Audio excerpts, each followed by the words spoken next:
Yang kedua, kondisi sakit selain dia memancing refleksi, ternyata juga merupakan tantangan untuk kita menaklukkan dan meluaskan. Tadi kan kita terbatas. Biasanya orang yang mau berpikir lebih jauh tidak sekedar menerima kelemahan dan keterbatasan, tapi itu dianggap sebagai tantangan untuk ditaklukkan. Iya ya, ternyata aku ini terbatas. Kalau hujan, kena air, terus flu, terus pilek. Nah ini tidak sekedar diterima, tapi kita bisa berefleksi lebih jauh gimana caranya menaklukkan situasi. Agar kita gimana caranya mensiasati agar aku kuat misalnya. Atau bikin apa sehingga kalau hujan, aku tidak kena hujan, bisa jalan-jalan keluar tapi tidak kena hujan waktu hujan. Nah ini namanya penyakit, keterbatasan, kelemahan kita jadikan tantangan. Para dokter, para ahli mungkin sekarang sedang berusaha keras untuk mencari obat, vaksin juga untuk mengatasi virus corona ini. Ini karena mereka menganggap sakit tadi, kelemahan dan keterbatasan manusia tadi sebagai tantangan yang harus ditaklukkan. Tidak sekedar diterima. Diterima ya, tapi terus dicarikan solusinya. Karena pasti ada pola, ada rumus, ada kategori-kategori. Itu yang tadi di awal saya sebut, itu sebagai sejenis sunnatullah yang harus kita pahami, kita taklukkan. Yang pertama, sakit mendorong kita berefleksi tentang kelemahan, keterbatasan diri. Yang kedua, sakit juga ternyata membantu kita untuk kreatif, meluaskan batas hidup kita, meluaskan batas kelemahan kita, menaklukkan kelemahan-kelemahan kita. Itu berarti yang pertama mendorong berpikir refleksif, yang kedua mendorong berpikir solutif dan kreatif. Itu kontribusi dari sakit. Yang ketiga, ini ada pengaruh juga membantu kita, rasa sakit itu membantu distancing effect. Membuat kita menjauh sebentar dari rutinitas, dari keramaian. Wah ini saya harusnya tidak menjelaskan detail. Yang ketiga ini kita ngalami langsung hari ini. Wabah ini membuat kita dipaksa untuk mengambil jarak dari rutinitas, dari orang lain. Kenapa sih distancing effect ini penting? Karena memang untuk berpikir objektif, untuk berpikir jernih, itu kita perlu sedikit mengambil jarak dari yang kita baca. Kalau kita masih di dalam, masih terlibat, masih sangat dekat, biasanya berpikirnya masih kurang objektif. Saya misalnya saya sebagai dosen di fakultas mana, di kampus mana, itu biasanya misalnya saya memahami kampusku sendiri, memahami jurusanku sendiri, itu ya susah objektif, wong saya terlibat di dalam situ terus. Untuk bisa objektif, agak menjauh sedikit, kemudian dilihat dari luar, dibaca dengan jarak tertentu, biasanya lebih objektif. Kita sendiri juga begitu, kalau masih terlibat dengan rutinitas kita sehari-hari, biasanya juga kita anggap yang rutin itu baik saja terus. Maka perlu fungsi distancing effect, fungsi menjauh. Nah, sakit ini memberi kita fasilitas itu. Jadi memberi kita fasilitas untuk berpikir jernih dengan cara menjauh sebentar. Jadi Yang pertama, sakit itu membuat kita berpikir reflektif. Yang kedua, membuat kita berpikir kreatif. Yang ketiga, membuat kita berpikir objektif. Yang keempat, ini teori bagaimana sakit mendukung berfilsafat. Sakit ini memancing pertanyaan. Biasanya kalau sedang sakit, kita kan banyak waktu longgar. Kita memikirkan diri kita, lingkungan sekeliling kita, kehidupan kita, dan macam-macam. Saat sakit, mungkin kita bertanya, mengapa sih aku ini hidup? Mengapa sampai detik ini Allah mengizinkanku masih hidup? Terus bagaimana besok aku menjalani hidupku? Nah, ini pertanyaan-pertanyaan seperti ini itu biasanya muncul kalau kita sedang jauh dari keramaian. Biasanya muncul saat kita muhasabah. Dan sakit memberi fasilitas itu. Semua orang mesti menyuruh kita istirahat saja kalau sedang sakit. Tidak usah capek-capek. Semuanya dilayani, dikerjakan orang lain. Ini membuat kita kemudian banyak waktu untuk berpikir. Termasuk memikirkan kehidupan ini. Membuat kita berpikir, mengapa kok aku masih hidup? Apa yang sudah aku lakukan selama ini? Bagaimana selanjutnya aku hidup? Sudah pas apa belum sih hidupku selama ini dengan ideal-ideal yang aku yakini dan seterusnya. Nah, ini sumbangan dari sakit. Maka di teori tentang hubungan sakit dan filsafat, ternyata ada 4 kontribusi dari situasi sakit terhadap aktivitas berfilsafat kita. Yang pertama, sakit membuat kita berpikir reflektif. Yang kedua, sakit membuat kita berpikir kreatif, produktif. Yang ketiga, sakit membuat kita berpikir objektif. Dan yang keempat, sakit membuat kita berpikir kritis. Kita mengkritisi hidup kita selama ini. Jadi ternyata ada hubungan antara sakit dan filsafat. Ya meskipun begitu, kalau begitu saya milih sakit saja Pak daripada sehat. Nah, itu yang namanya tidak bijaksana. Ya tetap kita milih sehat. Ini yang saya sebut bantuannya sakit terhadap filsafat.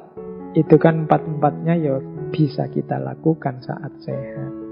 Meskipun kadang-kadang karena kita terlena harus diingatkan dengan sakit. Oke, kita lanjutkan. Kita cari hikmah-hikmahnya filsafat. Sekarang kita geser ke ranah agama. Kita cari hikmah-hikmah dari peristiwa sakit ini yang berhubungan dari agama. Ada banyak cerita, ada banyak kisah tentang orang-orang agung, orang-orang mulia yang merespon rasa sakit ini secara sangat religius, sangat spiritual. Di banyak sesi ketika saya ngomong tokoh-tokoh, beberapa di antaranya saya selipkan. Mungkin teman-teman masih ingat dulu waktu sesinya Robi'ah Al-Adawiyah. Itu beliau ini menganggap ketika mengalami rasa sakit, sakit ini ditafsirkan, dimaknai oleh Robi'ah sebagai bukti cintanya Tuhan kepadanya. Jadi suatu ketika Robi'ah ini jalan, kemudian tersandung, terus tersungkur jatuh. Kakinya berdarah, dahinya berdarah. Tapi begitu jatuh, bangun, kemudian dia tersenyum dan bersyukur luar biasa kepada Allah. Nah, ada orang yang melihat peristiwa itu kemudian datang pada beliau. Loh, sampean ini gimana? Sampean ini kan sakit, tersandung, jatuh, berdarah-darah. kok malah alhamdulillah kemudian tersenyum? Jawabannya Robiah, iya, ini adalah dari kekasihku. Ini adalah bukti cinta dari kekasihku. Itu penjelasannya dianalogikan dengan teman-teman tadi saya jelaskan ya. Kadang-kadang teman-teman yang punya pasangan atau pacaran atau mungkin sama suami atau istrinya, itu kadang-kadang kan ada situasi ketika sedikit memukul, sedikit mencubit, sedikit menjewer. Loh, itu kalau dibaca objektif ya, jiwitan, cubitan itu ya sakit, pukulan itu ya nyeri dirasakan, jeweran itu ya sakit. Tapi kan kita menanggapinya dengan bahagia, dengan senyum, dengan mesra. Kenapa? Karena kita tahu bahwa cubitan, pukulan, jeweran itu ekspresi dari sayangnya pasangan kita pada kita. Ekspresi manja dari pasangan kita pada kita. Nah, Robiah ini memaknai sakit yang dia alami, yang menimpa dirinya semacam itu. Sakit adalah bukti cinta Tuhan padaku, bahwa Tuhan tidak cuek padaku. Karena bagi orang-orang yang saling mencintai, musibah yang luar biasa adalah ketika kekasih sudah tidak peduli lagi, ketika seorang kekasih sudah cuek terhadap keberadaan orang yang dia cintai. Nah, Robiah begitu, jadi dapat sakit malah bersyukur. Alhamdulillah Allah tidak cuek padaku. Aku ya diingatkan, aku ya dijawil, aku ya kadang-kadang dicubit, kadang-kadang dijewer. Menunjukkan kekasihku perhatian padaku. Nah, ini versi Sufi biasanya semacam ini cara memahami rasa sakit. Dulu saya lupa di sesi apa, kan juga ada cerita ketika seorang Sufi naik perahu bersama banyak temannya, tiba-tiba ada badai. Semua orang takut, semua orang pontang-panting ke sana kemari untuk gimana caranya biar bisa selamat dari badai. Kecuali si Sufi ini. Sang Sufi ini malah duduk tenang sambil senyum, melihat orang lalu lalang di depannya. Terus ada orang protes, sampean ini gimana sih? Ini loh ada bahaya ini, kita semua mau tewas ini. Sampean kok malah diem saja duduk sambil senyum-senyum. Si Sufi ini terus bilang, loh aku harus gimana lagi? Ini pemberian kekasihku, ini anugerah dari kekasihku. Insya Allah dia hanya menghendaki kebaikan untukku. Nah, ini level-levelnya Sufi. Mungkin kalau kita agak berat ya nyampe makom ini. Tapi ini untuk referensi kita saja. Siapa tahu nanti dalam hidup kita sampai pada titik yang secara sunnatullah agak sulit kita berharap. Karena sakit atau musibah yang kita alami. Tapi jangan lupa kita masih punya qudratullah. Kita bisa membaca peristiwa bencana, peristiwa musibah itu juga sebagai bukti cintanya Allah, sebagai anugerah Allah pada kita yang tidak harus melahirkan kemarahan atau keluhan, tapi justru melahirkan rasa syukur. Karena semuanya kita posisikan sebagai bukti dari kepedulian Allah, sebagai bukti dari cinta Allah kepada manusia.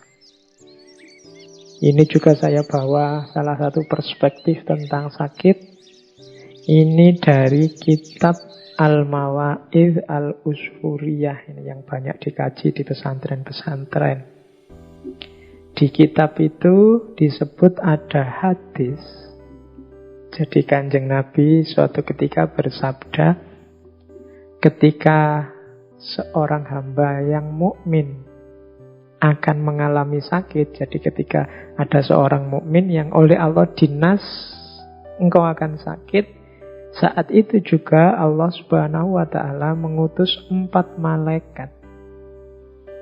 Masing-masing dari malaikat tersebut diberi tugas yang berbeda. Malaikat yang pertama diperintahkan oleh Allah untuk mencabut kekuatan jasmaniahnya, mencabut kekuatan fisiknya. Ini nanti yang membuat orang sakit itu jadi lemah badannya, sehingga hamba yang mukmin itu menjadi lemah tak berdaya. Ini tugasnya malaikat yang pertama. Tugasnya malaikat yang kedua, mencabut kelezatan rasa dalam lidahnya, sehingga makanan apapun yang masuk dalam mulutnya akan terasa pahit. Nah, malaikat yang kedua tugasnya mencabut rasa. Makanya orang sakit itu seenak apapun makanan ya rasanya pahit. Malaikat yang ketiga diperintahkan oleh Allah untuk mencabut kecerahan wajahnya, sehingga raut mukanya akan terlihat pucat. Ya, makanya orang sakit itu secantik apapun, kalau sakit ya pucat. Kalau semula sudah putih, pucat ya tambah pucat. Jadi ini tugasnya malaikat yang ketiga. Nah, malaikat yang terakhir diutus oleh Allah untuk mencabut semua dosanya, sehingga saat sakit itu dia berada dalam kondisi suci dari dosa. Yang satu mengambil kekuatan, yang satu mengambil rasa, yang satu mengambil kecerahan wajah, dan yang terakhir mengambil dosanya. Ketika hamba mukmin yang sakit tersebut disembuhkan oleh Allah, malaikat-malaikat tadi diperintahkan untuk segera mengembalikan kekuatan raganya, kelezatan rasanya, dan kecerahan wajahnya. Kalau sudah dinas diputuskan oleh Allah untuk sembuh, maka 3 malaikat disuruh mengembalikan yang sudah diambil. Yang tadi mengambil kelemahan fisiknya harus mengembalikan lagi biar dia kuat lagi. Yang tadi mengambil kelezatan rasa harus mengembalikan lagi biar bisa merasakan makanan lagi. Yang tadi mengambil kecerahan wajah mengembalikan lagi sehingga tidak pucat lagi. Sementara untuk malaikat yang mengambil dosa tidak diperintahkan oleh Allah untuk mengembalikannya, kecuali yang tadi sudah mengambil dosa. Tidak dibalik gini. Nah, malaikat yang keempat ini kemudian bersujud dan memberanikan diri untuk bertanya kepada Allah. Ya Allah, mengapa Engkau tidak perintahkan aku untuk mengembalikan dosa-dosa ini kepada hamba-Mu? Ini malaikat yang keempat heran, terus tanya, loh kok dosanya tidak dikembalikan? Kan fasilitas-fasilitas yang lain dikembalikan. Allah pun menjawab, tidak baik bagi kemuliaanku jika aku mengembalikan dosa-dosa hambaku setelah aku menyulitkannya ketika sakit. Ini untuk membesarkan hati kita, untuk kita tahu bahwa jangan takut, sakit adalah penggugur dosa. Baik, kita lanjutkan. Dari banyak referensi, ini saya rangkum saja tentang hikmahnya orang sakit dari aspek spiritualitas, religiositas. Jadi, jangan marah, jangan kecewa, jangan merasa tak berharga saat kita sakit, karena kita sedang diberi fasilitas yang luar biasa oleh Allah dengan rasa sakit itu. Coba kita perhatikan hikmah-hikmahnya orang sakit. Yang pertama, orang sakit itu pasti lebih sering menyebut nama Allah dibandingkan ketika sehat. Silahkan kita introspeksi, silahkan teman-teman ngecek. Nama Allah itu insya Allah lebih banyak muncul saat kita dalam kesulitan, dalam kesusahan, dalam kondisi sakit dari mulut kita. Mungkin kalau pas sakit kita banyak istighfar, astagfirullah. Saat sedang sakit kita banyak ngomong baik-baik, dari mulut kita selalu keluar ya Allah, selalu keluar astagfirullah, selalu keluar innalillahi, dan seterusnya. Itu kalau sedang sakit ini otomatis mulutnya sering menyebut nama Allah. Ini fasilitas pertama bagi orang-orang sakit. Kalau kita tidak sakit biasanya sakarepe. Dari mulut kita bisa keluar macam-macam, tapi orang sakit ini biasanya mulutnya lebih terkontrol. Yang kedua, orang sakit itu dosa-dosanya lebih mudah dia ingat. Orang sakit itu biasanya tanya, dosa apa ya aku selama ini? Apa salahku ya Allah sehingga aku sakit? Kan biasanya begitu. Itu berarti memudahkan orang mengingat dosa-dosanya. Orang yang sudah teringat dosa-dosanya biasanya terus bergerak untuk minta ampun pada Allah. Jadi melapangkan jalan untuk bertobat, untuk istighfar. Oh, itu berarti apa? Sakit adalah memfasilitasi itu, memudahkan kita mengingat dosa-dosa. Kemudian yang ketiga, ini tadi di depan sudah dijelaskan panjang lebar bagaimana rasa sakit itu membuat kita punya banyak waktu untuk muhasabah, menilai diri, mengkalkulasi diri, menghitung diri. Untungnya apa sih Pak orang yang banyak muhasabah itu? Orang yang banyak muhasabah, untungnya dia bisa semakin baik, dan semakin baik dalam hidupnya. Karena manusia itu selalu ada kurangnya, selalu ada salahnya, selalu ada tidak sempurnanya. Tapi tidak semua orang sadar mana yang salah, mana yang tidak sempurna, mana yang kurang. Dan itu bisa ditemukan lewat muhasabah, introspeksi diri. Orang yang tidak pernah introspeksi ya tidak akan bisa maju. Dan sakit memfasilitasi kita untuk banyak muhasabah. Yang keempat, sakit ini posisinya seperti jihad. Jadi kita dituntut untuk tidak menyerah, kita dituntut untuk berikhtiar, kita dituntut untuk berjuang melawan penyakit demi kesembuhan. Jadi ini nilainya jihad. Bayangkan Allah memberi kita fasilitas sebagai seorang mujahid saat kita sedang sakit. Yang kelima, sakit ini bernilai ilmu dan pelajaran. Oh, kalau ini bisa langsung, bisa tidak langsung. Dengan sakit kan kita nambah wawasan. Oh, ternyata aku ini begini, aku ini begitu. Kita kenal penyakit-penyakit. Oh, kalau sakit ini obatnya ini, sakit itu obatnya itu. Aku harus ini, tidak boleh itu. Aku makanku yang boleh ini, yang tidak boleh itu. Pagi hari yang bagus bagiku ini, kalau sore hari yang bagus bagiku melakukan itu. Terus ada banyak wawasan, banyak ilmu baru hadir. Nah, ini langsung. Jadi dapat ilmu dan pelajaran langsung.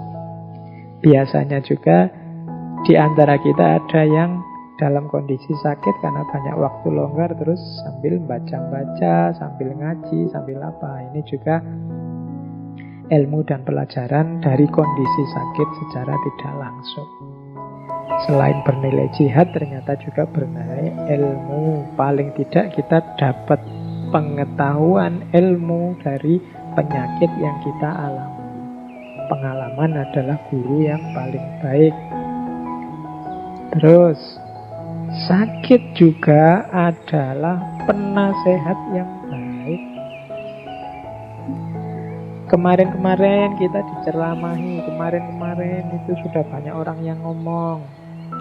Mbok olahraga, sudah banyak yang ngomong. Mbok makannya jangan yang itu-itu terus, divariasi. Mbok yo macam-macam kan. Orang menasehati, tapi terus kita tidak menjalankan. Tapi begitu kita sakit, otomatis terus kita, iya ya, aku harus menjalankan ini. Yang kemarin sudah tahu baik tidak aku jalankan, sekarang aku jalankan. Nah, ini berarti sakit itu penasehat yang baik.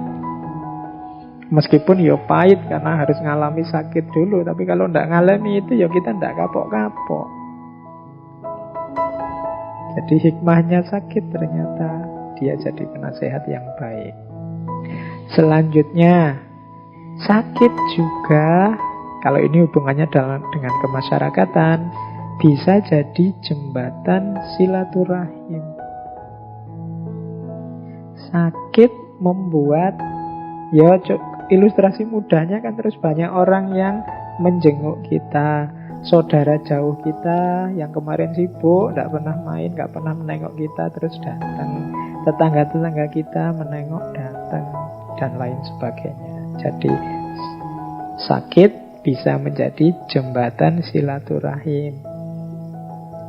Selanjutnya, sakit adalah penggugur dosa. Ini sudah dijelaskan tadi ya di atas dari kisah 4 malaikat tadi. Terus sakit adalah kondisi jaminan dari Allah bahwa doa kita mustajab. Ini hikmah dari sakit yang luar biasa. Ada cerita bahwa Imam As-Suyuti yang nulis ratusan kitab itu, di antara aktivitas beliau adalah jalan-jalan keliling kota, mencari orang yang sakit, dijenguk, terus minta didoakan. Kenapa? Orang sakit ini doanya mustajab. Mungkin ada yang tanya, lah kok kebalik Pak? Saya kalau menjenguk orang sakit, saya yang diminta mendoakan biar dia cepat sembuh. Ya saling mendoakan. Yang sakit juga kalau memang mampu, jangan segan-segan untuk mendoakan saudara-saudaranya yang lain. Karena kondisi sakit ini memang kondisi yang doanya mustajab. Itu diantara fasilitas yang diberikan oleh Allah kepada orang sakit. Selanjutnya, sakit juga merupakan benteng dari dosa. Kalau ini penjelasannya simpel. Sakit itu kita dalam kondisi lemah. Sakit itu kita dalam kondisi tidak berdaya. Mau melakukan dosa, ya tidak ada dayanya, tidak ada tenaganya. Mau pegang HP terus kayak hari ini, tidak kuat, tidak bisa, pusing. Mau misuh-misuh menyakiti hati orang lain, ya tidak kuat, wong ya lemah. Makanya di antara hikmahnya sakit itu antara lain kita terbentengi dari dosa. Otomatis terhalang dari dosa. Itu yang membuat para sufi tadi di antara rahasianya, sufi itu loh dapat sakit kok malah bersyukur. Iya, karena hikmahnya luar biasa banyak. Terus sakit juga bagi yang masih memungkinkan untuk beribadah, biasanya orang yang sedang sakit itu ibadahnya lebih mantap. Karena dia lebih dekat dengan Allah, lebih sadar tentang hakikat dirinya. Nah, ini otomatis sudah. Maka sakit meningkatkan kualitas ibadah. Sakit juga otomatis memperbaiki akhlak. Orang sakit susah sombong, ala wong yo sakit penyakitan aja. Itu kan susah, mau merasa besar susah, mau tamak juga tidak kuat, mau tidak tawadu itu tidak santun itu tidak bisa, memang dirinya lemah. Maki-maki itu tidak kuat. Berarti apa? Akhlaknya ini otomatis tertata, otomatis baik. Dan yang terakhir, kalau ini pasti, sakit membuat kita mengingat kematian. Ingat pada kematian itu manfaatnya besar dan banyak dalam hidup kita untuk tidak membuat kita lupa diri. Jadi teman-teman, ternyata kalau dilihat dari sebanyak ini hikmahnya sakit yang selama ini kita sebut musibah, mungkin respon yang diberikan para sufi yang justru bersyukur saat sakit bisa kita paham. Karena memang sakit itu membawa banyak hikmah. Tidak harus kita mengeluh, tidak harus kita merasa jatuh saat kita diberi rasa sakit. Hikmahnya sangat banyak. Kalau dilihat hikmahnya saja di luar sakit yang kita rasakan, bahkan mungkin kita seperti saya bilang di depan tadi, akan melihat sakit sebagai anugerah yang luar biasa dari Allah. Itu saya bawa sebuah quotes dari seorang ulama Turki, Badi'uz Zaman, Said Nursi. Katanya Said Nursi, dalam penyakit tersembunyi kasih sayang ilahi. Karena kalian terjaga dari kelalaian dan kemaksiatan, serta selalu merenungkan wajah kematian dan negeri keabadian. Sedangkan teman-teman kalian malah larut dengan berbagai kemaksiatan bersama kesehatan yang mereka rasakan. Karena itu, derita penyakit yang kalian rasakan ini merupakan kesehatan bagimu. Sementara nikmatnya kesehatan yang dirasakan oleh teman-teman kalian merupakan penyakit bagi mereka. Kalau kita sakit dan kita sadar bahwa sakit ini adalah anugerah Allah, membuat kita terjaga dari kelalaian dan kemaksiatan, membuat kita sadar tentang kematian, maka sakit ini, katanya Badi'uz Zaman Said Nursi, adalah hakikatnya adalah sehat. Sebaliknya, teman-teman kita yang kita sebut sehat tapi kemaksiatan, kemungkarannya jalan terus, sebenarnya merekalah yang sakit. Dengan teori ini terus disimpulkan sakit yang membawa dampak ke arah kebaikan hakikatnya adalah kesehatan. Sebaliknya, kesehatan yang membawa kita melakukan kemaksiatan, kerusakan, hakikatnya adalah sakit. Itulah sakit yang sejati. Terus kita lanjutkan. Ini saya bawa dari Imam Ghazali dari kitab Al-Adab Fid Din, tentang adabnya orang sakit. Slide ini bagian yang khusus untuk saudara-saudara kita yang sedang sakit, agar tadi hikmahnya bisa diperoleh secara maksimal.